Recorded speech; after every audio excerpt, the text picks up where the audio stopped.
Boa noite, meus irmãos, graça e paz do Senhor Jesus Cristo. É um grande prazer estar com os irmãos mais esta noite, meditando na palavra do Senhor. Nós estamos trabalhando aos domingos à noite na primeira epístola de Paulo aos Tessalonicenses. Vamos então abrir as nossas Bíblias. Eu convido vocês a abrirem suas Bíblias na primeira epístola de Paulo aos Tessalonicenses. Vamos para o capítulo 2, meus amados. Capítulo 2. Neste domingo iremos meditar no versículo 13 e 14. Primeira epístola de Paulo aos Tessalonicenses, capítulo 2, versículos 3 ao 14. Com as Bíblias abertas e em reverência à palavra do Senhor, vamos então realizar a leitura.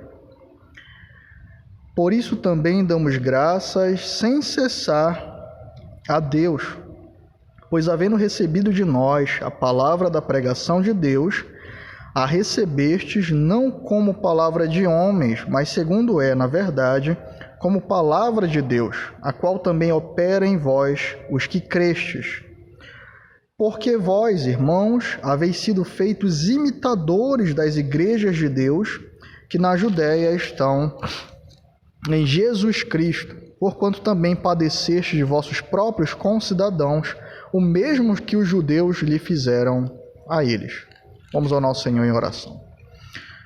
Pai amado e eterno, Deus bendito e poderoso, Senhor, nos colocamos diante de Ti nesta noite, Senhor, mais uma vez suplicando, Senhor, abre a nossa mente e os nossos corações, nos ensina a Tua palavra, intervém em favor do Teu povo, Senhor, de maneira que os perdidos, Pai, possam contemplar o Teu Filho, de maneira que a Tua igreja seja fortalecida e edificada nesse momento, Senhor Deus, para a glória e honra do Teu nome, Senhor, intervém em nosso favor.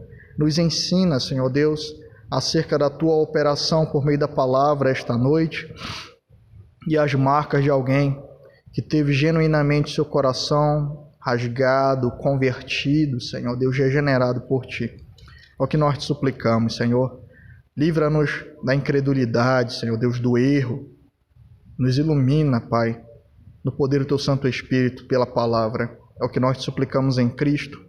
Desde já te agradecemos, Senhor. Amém e amém. Meus amados, nós então trabalhamos já os versículos e capítulos anteriores e para fazer uma recapitulação breve, rápida, nós vimos então que Paulo, no capítulo 1, ele falou sobre a natureza e as características de uma igreja genuína, de uma igreja modelo, apontando então para aquilo que estava sendo experimentado pelos Tessalonicenses após a pregação da palavra. Nós vemos que o ministério de Paulo entre os Tessalonicenses, ele está relatado a nós em Atos, no capítulo 16 e 17, mais especificamente no 17, tá? Quando Paulo, então, por 3 sábados, né, ele fica ali argumentando, ensinando na sinagoga, evangelizando aqueles homens e mulheres ali, e que a pregação dele tem como fruto a conversão de alguns irmãos. Mas Paulo sai corrido dali após aquela 3ª semana, perseguido, e alguns meses depois, muito provavelmente no máximo 1 ano depois, Paulo envia Timóteo para poder saber como estava a igreja em Tessalônica, e ele tem a grande, maravilhosa, doce notícia de que apesar das tribulações que aqueles irmãos estavam passando e de algumas dúvidas que eles possuíam acerca da doutrina, o que é comum, eles estavam prosperando na fé, eles estavam crescendo, amadurecendo na fé. No capítulo 2, Paulo ele iniciou então a fazer uma defesa do seu ministério, e nós vimos que isso se dá por alguns motivos. Não havia entre os Tessalonicenses nenhum indício de oposição ao ministério paulino, contudo era muito comum que após quando Paulo deixava uma cidade, né, que ali aparecessem alguns judaizantes ou outros grupos que tentassem então difamar o ministério de Paulo, que colocaria também a mensagem de alguma maneira em xeque. Então Paulo, já prevendo isso, muito possivelmente, então faz uma defesa do seu ministério, faz uma defesa da forma como ele se portou ali, mas nós vemos que outros motivos aqui ficam claros a nós. Primeiramente, é oferecer um padrão de ministro, um padrão do que de fato é um genuíno ministro do Evangelho. Quando nós vamos lá para o final da carta, por exemplo, em Tessalonicenses, nos últimos capítulos, Paulo ele vai falar sobre os Tessalonicenses terem uma boa relação com os seus presbíteros, com os seus pastores. Lá no capítulo 5, versículo 2, ele diz isso, né? Rogamo-vos, irmãos, que reconheçais os que trabalham entre vós e que presidem sobre vós no Senhor e vos admoestam e que tenhais em grande estima. Portanto, o ministério paulino fica como modelo, o ministério de Paulo e Silas na cidade fica como modelo aos irmãos de Tessalônica, já que a igreja tem como responsabilidade a consagração, a separação de homens para o exercício do ministério da palavra. O terceiro provável motivo é que, para contrastando então o ministério de Paulo e de Silas, eles pudessem perceber quem era falso como ministro e expulsar então ali do meio da igreja, não dar púlpito, não dar fala, não dar voz para eles entre a comunidade dos crentes. Depois então de apresentar as marcas de uma igreja genuína e modelo, de um ministério genuíno e modelo, ministério da palavra, Paulo agora ele passa então a render graças ao Senhor. Ele rende graças a Deus. E é muito importante nós ressaltarmos isso, meus irmãos, porque depois que Paulo falou sobre toda a dedicação dos tessalonicenses em aprender da palavra, sobre toda a devoção dos ministros de exaustivamente pregar o evangelho naquela igreja, Paulo então não dá glória a homens. Paulo então, ele não se vangloria, ele não vangloria Silas, ele não vai trazer exaltação aos próprios tessalonicenses, muito pelo contrário. O que Paulo ele vai fazer aqui é dar graças a Deus pelo que ele operou ali, reconhecendo que aquela obra, acima de tudo, que todos os frutos que estavam sendo colhidos, que todas as conversões, toda a piedade que aqueles irmãos estavam experimentando, toda a beleza que estava ocorrendo ali na igreja de Tessalônica é obra do Senhor. Portanto, a Deus deve-se dar toda a glória e a Ele se deve render graças. E Paulo aqui ele nos apresenta 3 motivos pelo qual ele então vai render graças a Deus.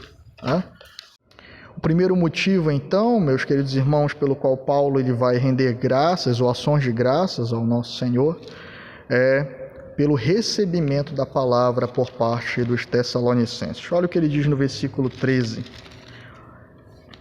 Por isso também damos graças sem cessar a Deus, pois havendo recebido de nós a palavra da pregação de Deus, a recebeste não como palavra de homens, mas segundo na verdade, como palavra de Deus, a qual também opera em vós os que crestes.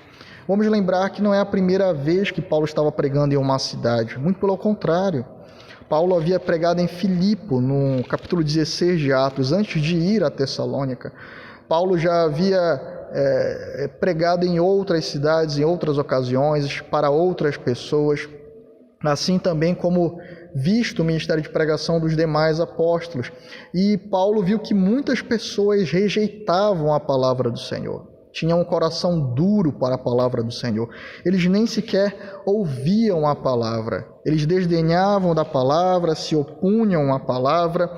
E então, quando nós olhamos para o capítulo 16, eu gostaria de abrir com os irmãos, no capítulo 16 de Atos, nós vemos que ao mesmo tempo que muitos homens rejeitavam a palavra, outros reagiam ouvindo, atendendo essa palavra e crendo nela. Quando nós olhamos aqui para o capítulo 16 de Atos, versículo 12, mostra então o início do ministério de Paulo entre os filipenses e diz assim: e dali para Filipos, que é a primeira cidade desta parte da Macedônia, e é uma colônia, e estivemos alguns dias nesta cidade. E no dia de sábado, saímos fora das portas, para a beira do rio, onde se costumava fazer oração. E assentando-nos, falamos às mulheres que ali se ajuntaram. E uma certa mulher chamada Lídia, vendedora de púrpura da cidade de Tiatira, e que servia a Deus, nos ouvia, e o Senhor lhe abriu o coração para que estivesse atenta ao que Paulo dizia. E depois que foi batizada, ela e a sua casa nos rogou, dizendo: se haveis julgado que eu seja fiel ao Senhor, entrai em minha casa e ficai ali, e nos constrangeu a isso. Nós vamos ver então que enquanto muitos homens, inclusive Paulo vai ser preso, açoitado aqui na cidade de Filipos, vai ter uma oposição imensa dos cidadãos dessa cidade. Algumas pessoas como Lídia, elas atenderam a palavra, elas estavam atentas à pregação de Paulo, elas ouviram a palavra do Senhor e por isso os corações foram abertos. Então Paulo sabia que não se tratava de persuasão humana, mas de Deus operar conversão, Deus agir, despertando a atenção de cada um que ouve a sua palavra. Eu gostaria de destacar os dois termos que Paulo vai utilizar. Vamos voltar aqui para 1 Tessalonicenses 2, no versículos 13. Paulo utiliza dois termos aqui, e que na sua versão, como na minha, pode ter sido traduzido com o mesmo significado, mas tem significados diversos.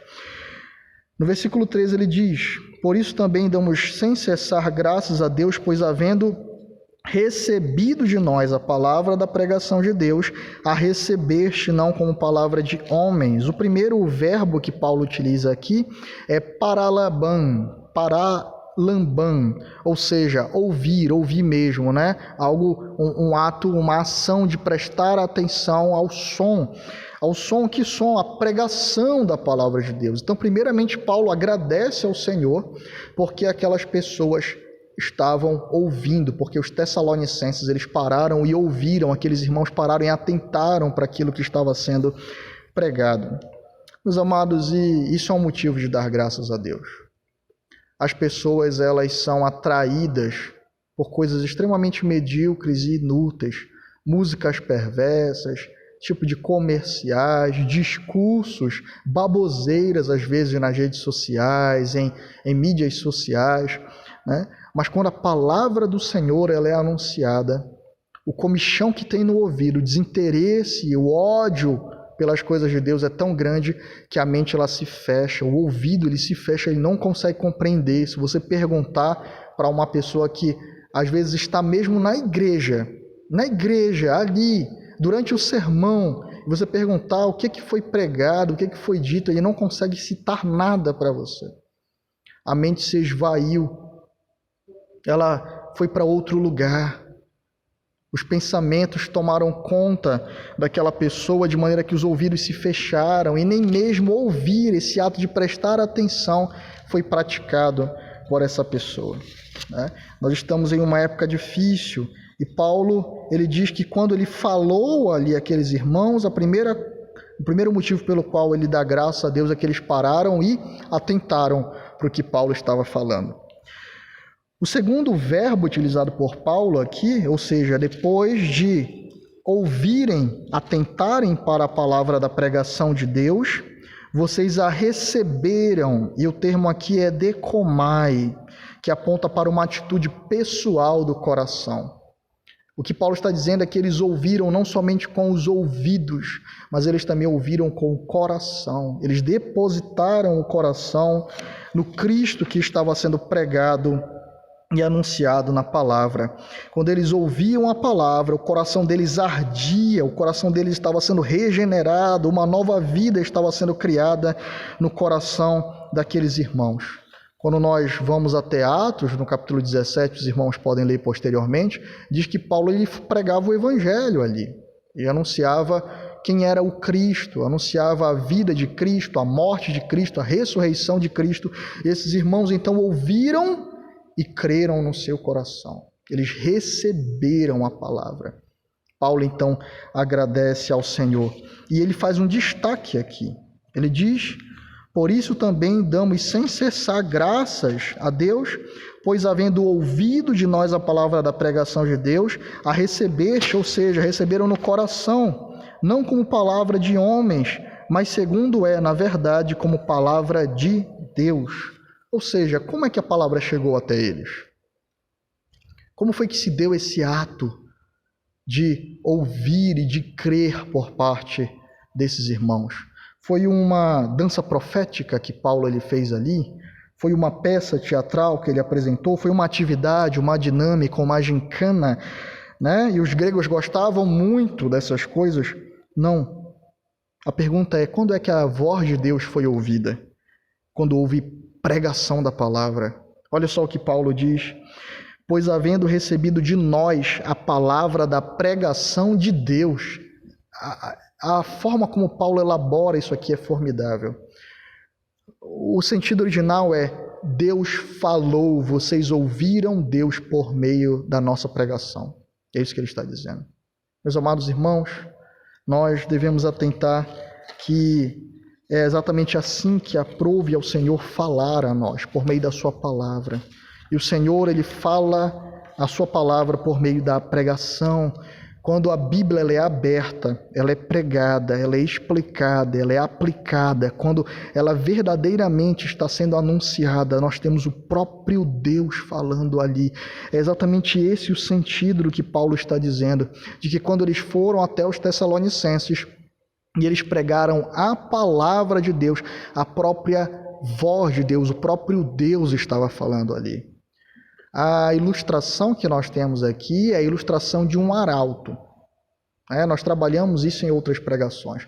O arauto ele era revestido da autoridade do rei e era entregue ele, então, na maioria das vezes, um decreto, por exemplo, para que ele lesse em determinada cidade. Quando o arauto chegava ali e ele abria o decreto e ele lia o decreto, ou seja, as palavras do rei, o que se estava tendo ali era o próprio rei falando aquele povo.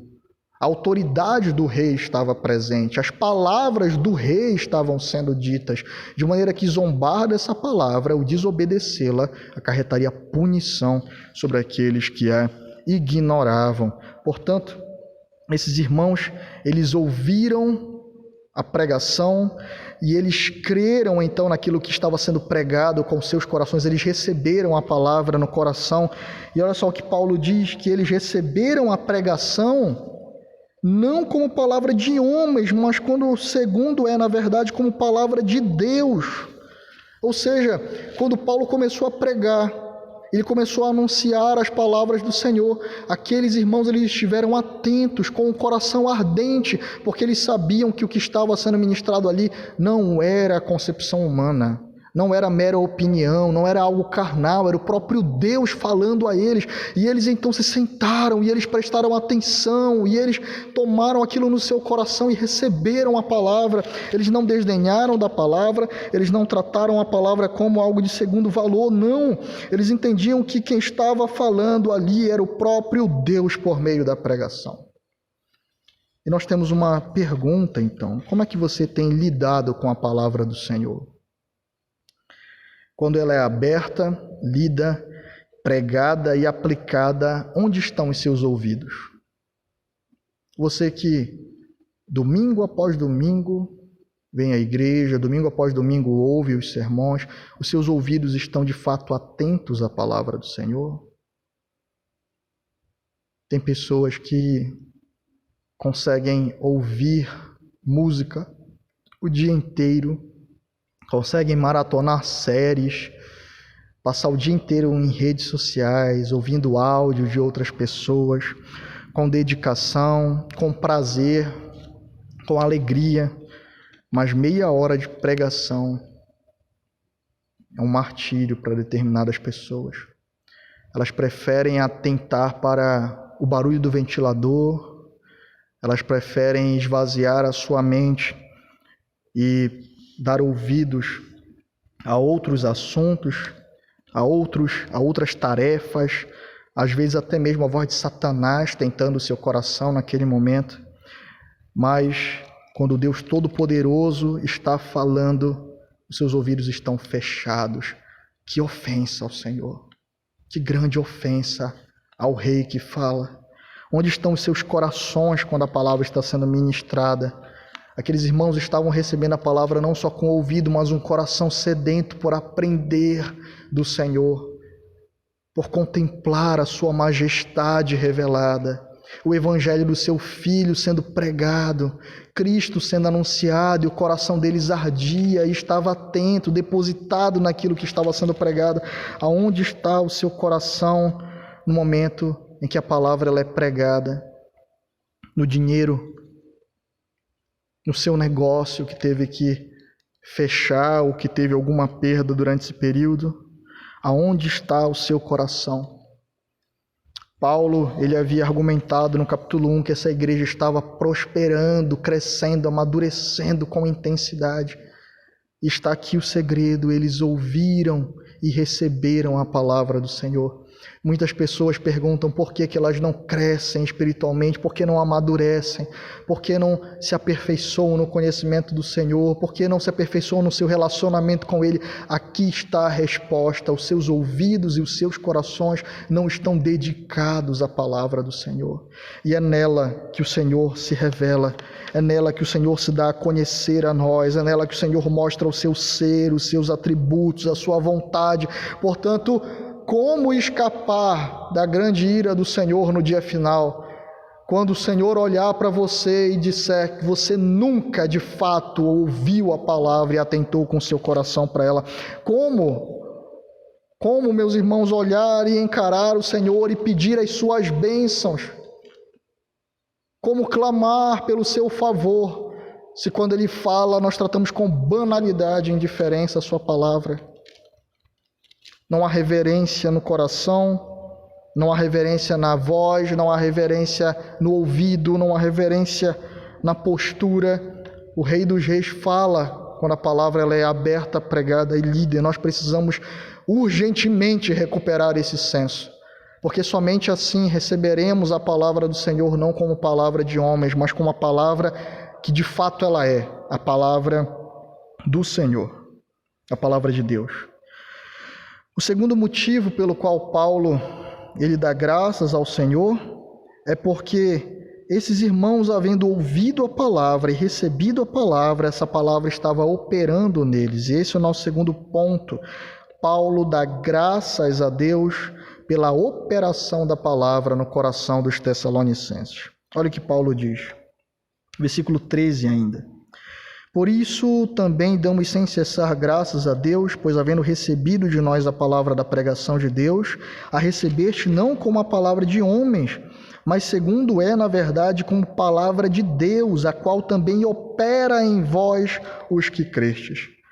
Meus amados, quando nós olhamos para o capítulo 1, nós vemos que Paulo nos diz que os Tessalonicenses eles eram extremamente idólatras, extremamente apegados ao dinheiro, de maneira que quando eles começaram a se converter e eles começaram a lançar os seus ídolos fora, no versículo 9 diz isso, que as igrejas ficaram maravilhadas com aquilo que estava acontecendo entre eles. As igrejas da Acaia, da Macedônia, estavam muito felizes com a fé dos Tessalonicenses, inspirados por essa fé, porque houve mudança de vida e transformação. Olha o que o versículo 9 diz do capítulo 1. Porque eles mesmos anunciam de nós qual a entrada que tivemos para convosco e como dos ídolos vos convertestes a Deus para servir o Deus vivo e verdadeiro. A palavra que foi recebida no coração dos Tessalonicenses produziu transformação e mudança radical de vida. Eles eram idólatras, homens apegados aos seus negócios, homens que não tinham a mente centrada em Deus, mas em si mesmos, mas agora eles abriram mão de todos os seus ídolos, lançaram todos eles fora, e agora eles tinham um amor que se preocupava com o próximo, não somente em ganhar. Eles tinham uma fé que era operosa, estava produzindo obras, eles tinham uma esperança firme. Eles passaram a padecer agora, a serem perseguidos pelos próprios concidadãos, é isso que Paulo diz, mas eles perseveravam, havia mudança de vida, havia frutificação na vida dos Tessalonicenses. E Paulo estava muito feliz, porque isso se deu em tão pouco tempo. Ele pregou durante 3 semanas ali, 3 sábados na verdade, e depois ele foi embora fugido. E em menos de 1 ano, quando Timóteo chega, aqueles irmãos estavam pujantes na sua fé. Aqueles irmãos estavam prosperando na fé, mudando de vida, abandonando a imundícia, abandonando a imoralidade. Paulo ele se maravilha pelo poder da palavra, pela transformação que o evangelho ele causa no coração daquele que de fato crê. E essa é a marca de um coração que recebeu genuinamente a palavra de Deus: transformação, santidade, fruto. Paulo estava muito feliz, ele agradecia a Deus porque a palavra que foi pregada trouxe conversão, e essa conversão trouxe frutos que glorificam ao Senhor, transformação de vida. Glória seja dada a Deus pela sua palavra. A palavra opera eficazmente no coração do que crê. Todo aquele que se diz crente, todo aquele que se diz crente diz que nasceu da palavra. Porque a fé vem pelo ouvir e ouvir a palavra de Deus. Porque aprove a Deus salvar os que creem pela loucura da pregação.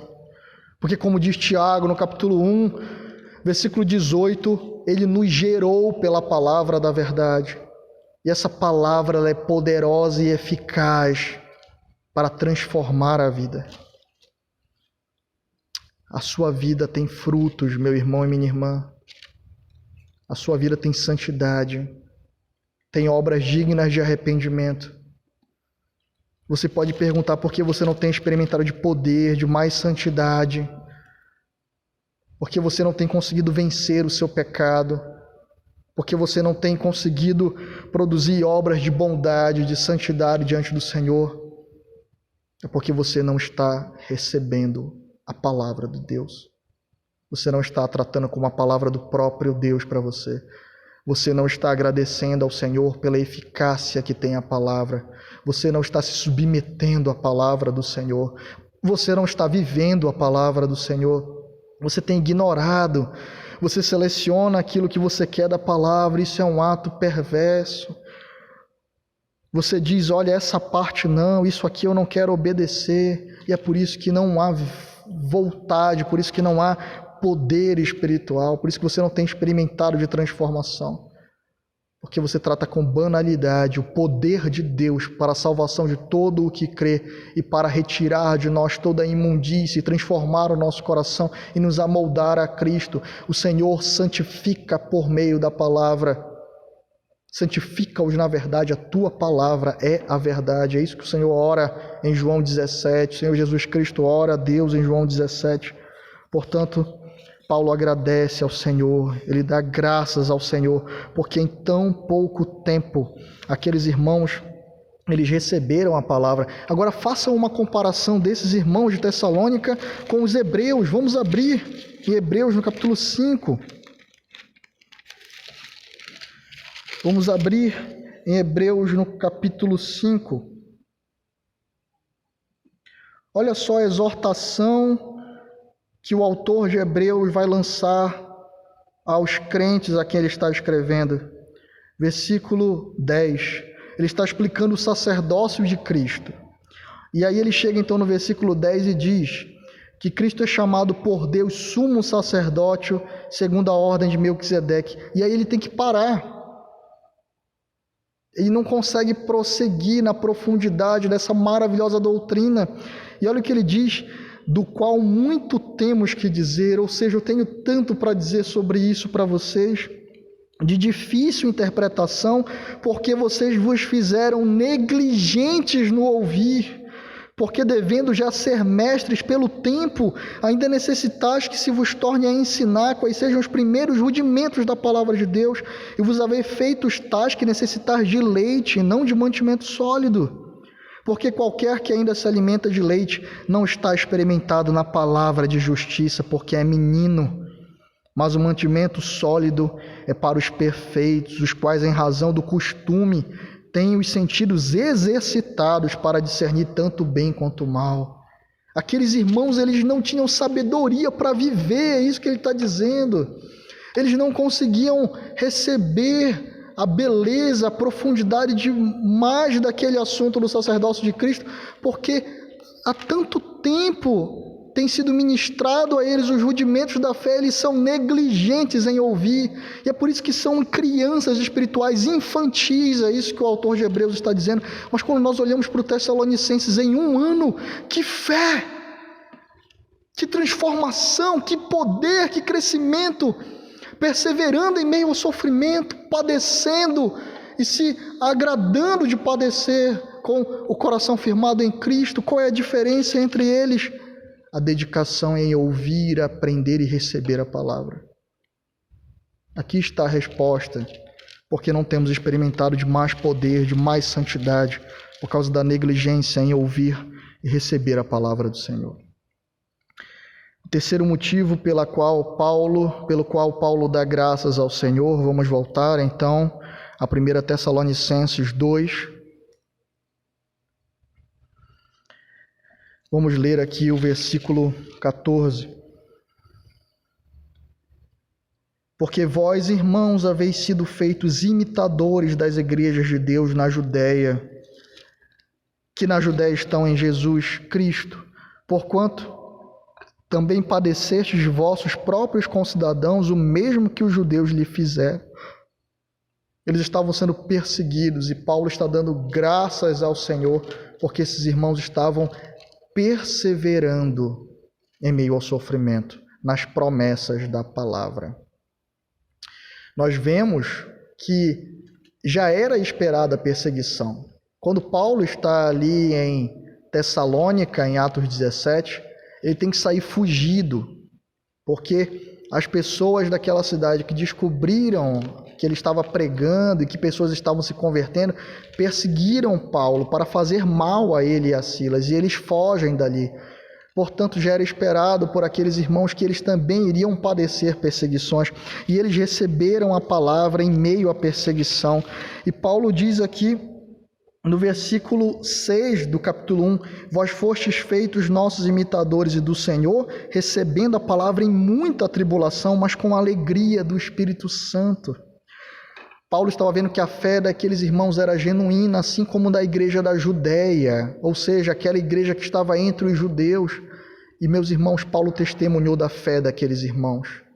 Vamos lembrar que quem fazia parte da igreja da Judéia aqui, dentre tantos homens santos, Estevão.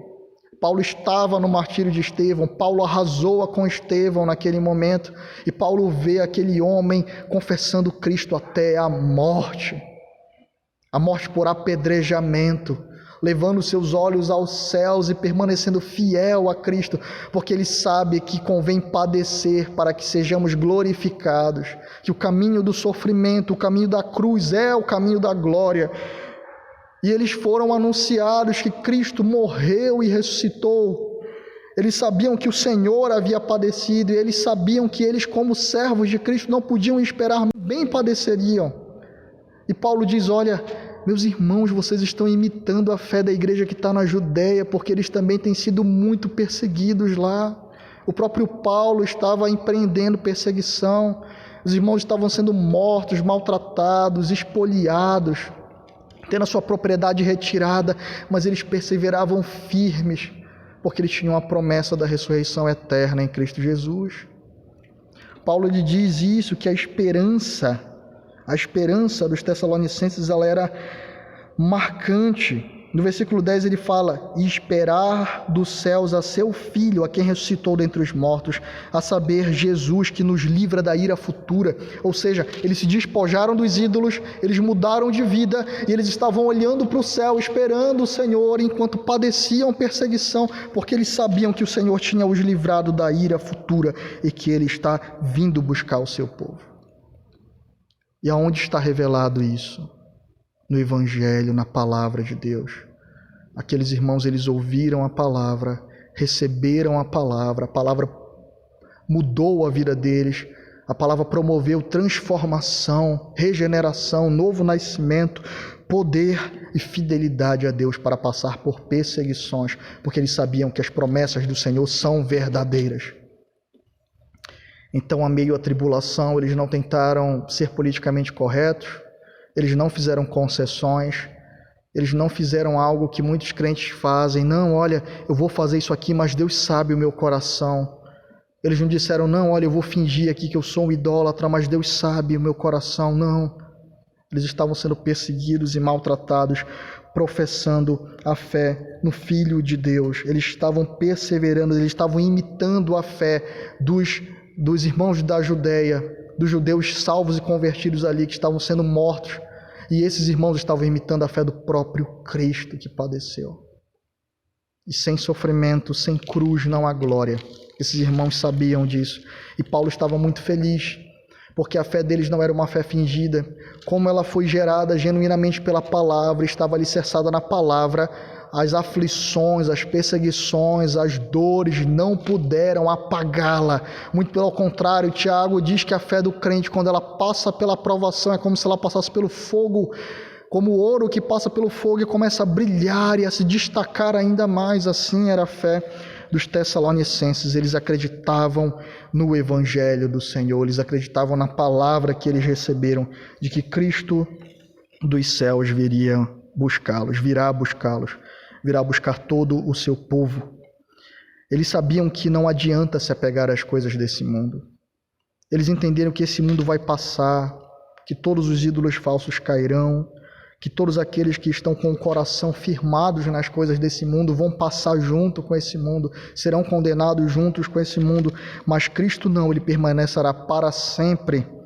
Convém que nós soframos com ele, para que com ele triunfemos também. O Senhor ensinou que o caminho do triunfo, da glória, é um caminho de sofrimento. Portanto, se for necessário padecer por Cristo, tenhamos em mente de que ele venceu a morte pela cruz, e que no final dos tempos nós também triunfaremos sobre ela, ressuscitaremos, estaremos para sempre com o Senhor. Para finalizar, então, gostaria de fazer algumas aplicações, meus irmãos.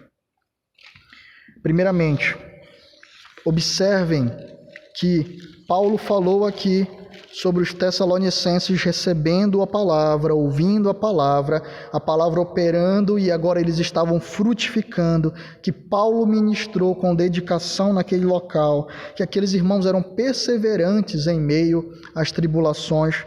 Mas lembrem-se, tudo isso está sendo conduzido por um tema: ações de graça ao Senhor. A nossa primeira aplicação é essa: convencer as mentes e os corações é uma obra de Deus, é uma obra do Senhor. Somente o Senhor, somente o Espírito de Deus pode convencer o homem do pecado, da justiça e do juízo. Paulo aqui, ele olhava para a fé dos Tessalonicenses, olhava para como a pregação dele ali foi eficaz, e ele agradecia ao Senhor e falava: Senhor, glória a Ti, Pai, que usou a Tua palavra, glória a Ti, Senhor Deus, que abriu os corações como Tu abriste o coração de Lídia em Filipos. Graças seja dada a Ti, ó Deus, pela fé dos Tessalonicenses. Paulo está agradecendo ao Senhor. Mas a segunda verdade e aplicação paralela a essa é que você é chamado e responsabilizado pessoalmente por receber essa palavra. E essas verdades, elas andam juntas. Ao mesmo tempo que Paulo está agradecendo a Deus, ele também está estimulando os Tessalonicenses a perseverarem em uma fé dedicada para com o Senhor. Quando nós abrimos, por exemplo, a carta de Paulo aos Romanos, vamos até lá, no capítulo 10.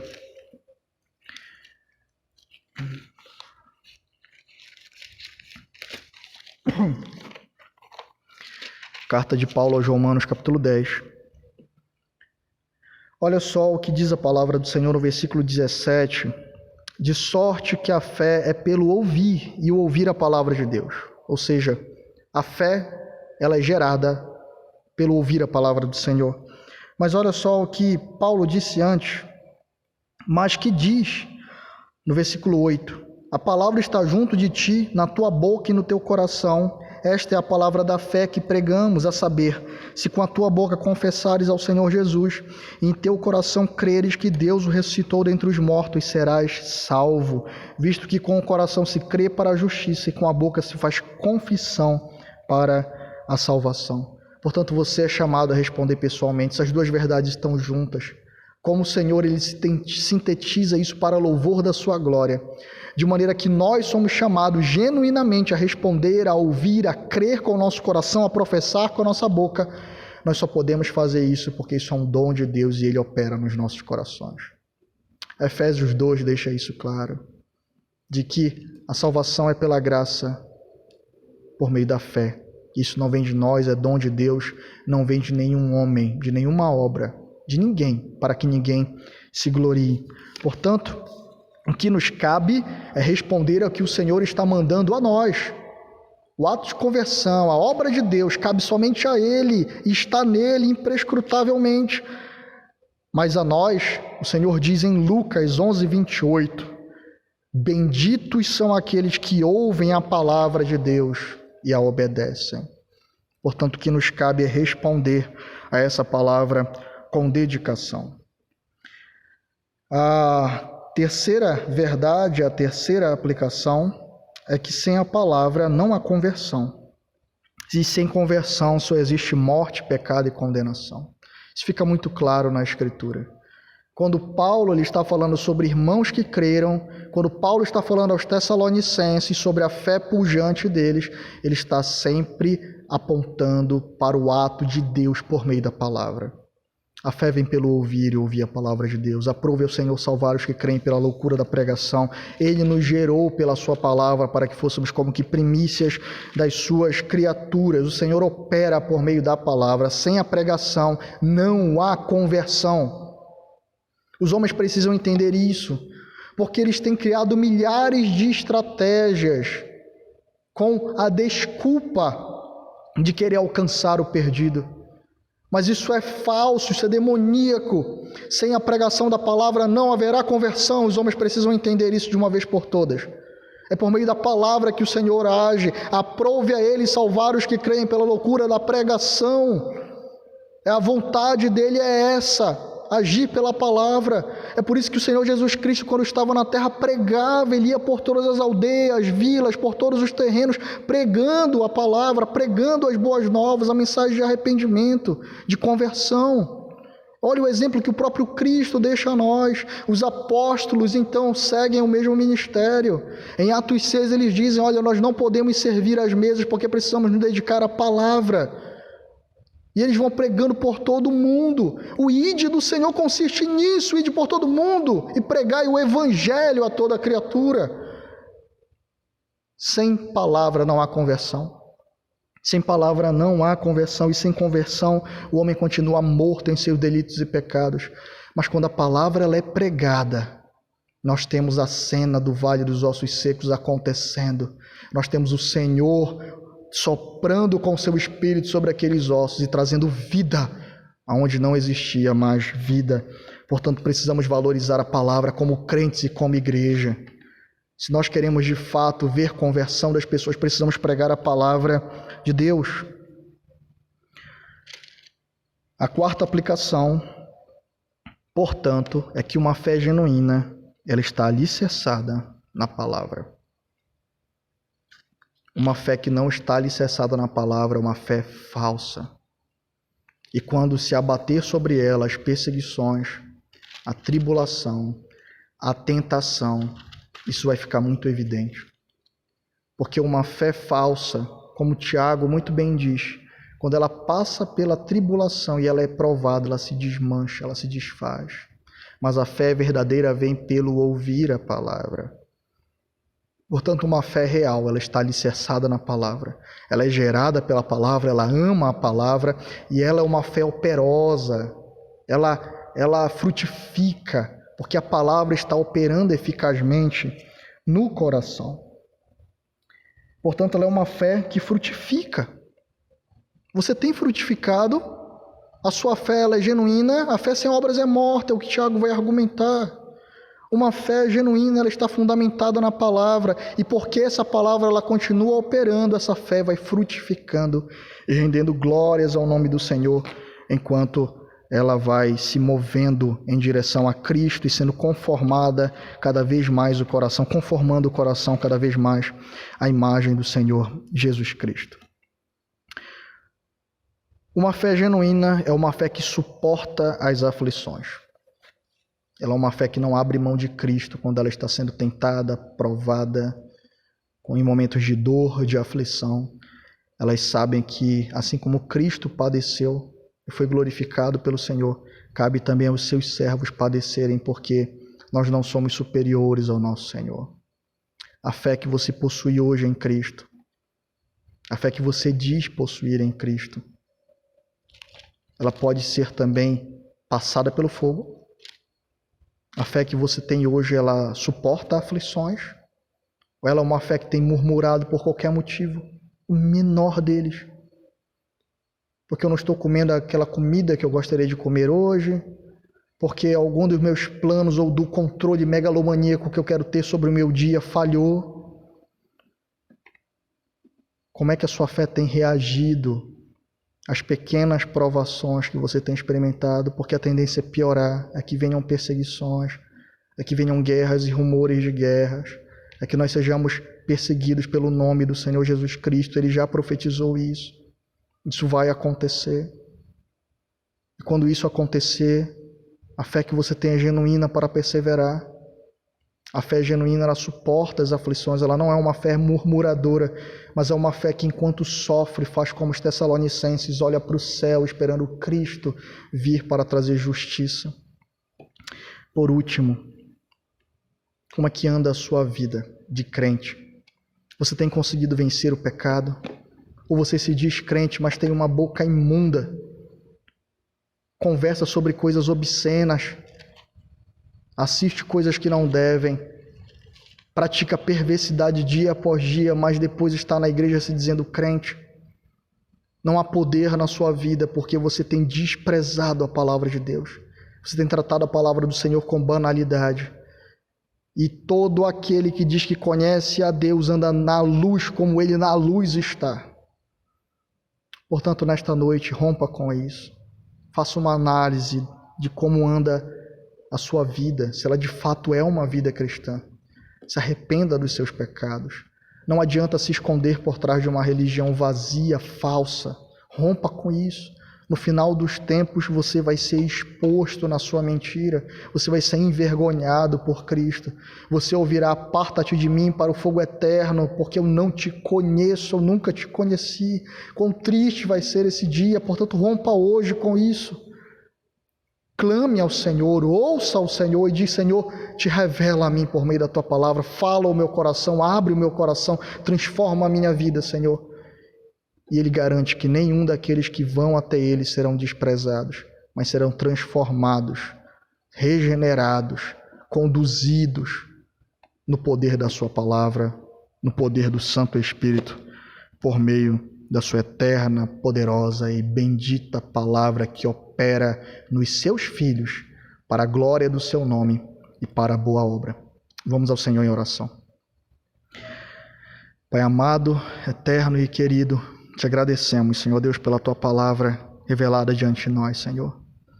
Te damos graças, Senhor Deus, nos unimos a Paulo e te agradecemos, Senhor, porque tu tem conduzido, Senhor Deus, o teu povo a ouvir a tua palavra. Aqueles que de fato são crentes, Senhor Deus, tu conduziste um dia a ouvir a tua palavra e a receber a tua palavra no coração. E tu tem operado nos teus filhos, Senhor. Tu tem operado. A tua palavra, Senhor Deus, ela é poderosa. A tua palavra, ela discerne juntas e medulas, Senhor Deus. A tua palavra, Senhor Deus, ela é poderosa para nos livrar de todo o pecado, Pai, da imundície.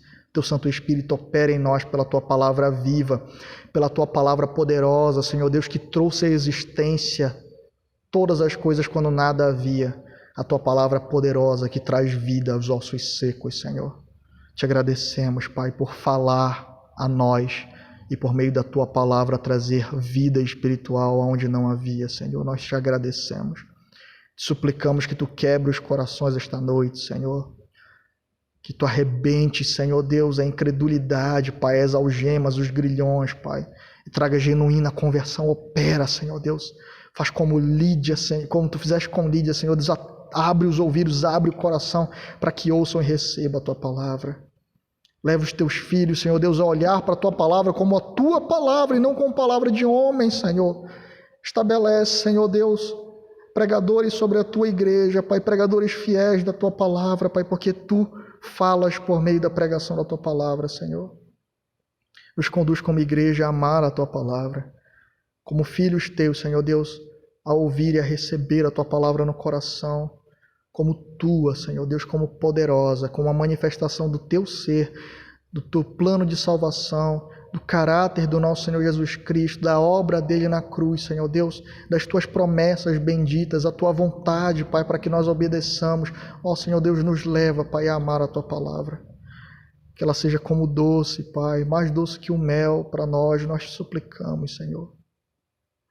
Temos perdido tanto tempo, ó Deus, com coisas tão fúteis, quando poderíamos estar nos dedicando a aprender mais de Ti, que Te revelas na palavra, Senhor. E é isso que tem feito a diferença entre a nossa fé e a fé dos Tessalonicenses, Senhor Deus, que se dedicaram, Pai, com todo o coração em amar, Senhor Deus, e a receber e viver a Tua palavra, e por isso tiveram uma fé pujante, Pai, grata a Ti. Conduz os nossos corações a isso, nos purifica e nos aperfeiçoa para a glória do Teu nome, Senhor. Salva, Senhor Deus, liberta, converte, Senhor, e fortalece o Teu povo esta noite pela Tua palavra. É o que nós suplicamos em Cristo Jesus, o Teu Filho amado, Senhor, que é contemplado, Pai, que é contemplado em toda a sua obra, encarnação, ministério, sofrimento, morte e ressurreição, glorificação, intercessão, Senhor Deus, habitando no Teu povo. Tudo isso nos é ensinado pela Tua palavra. Glória a Ti, Senhor Deus. É o que te pedimos em Cristo e já te agradecemos. Amém, Senhor. E amém.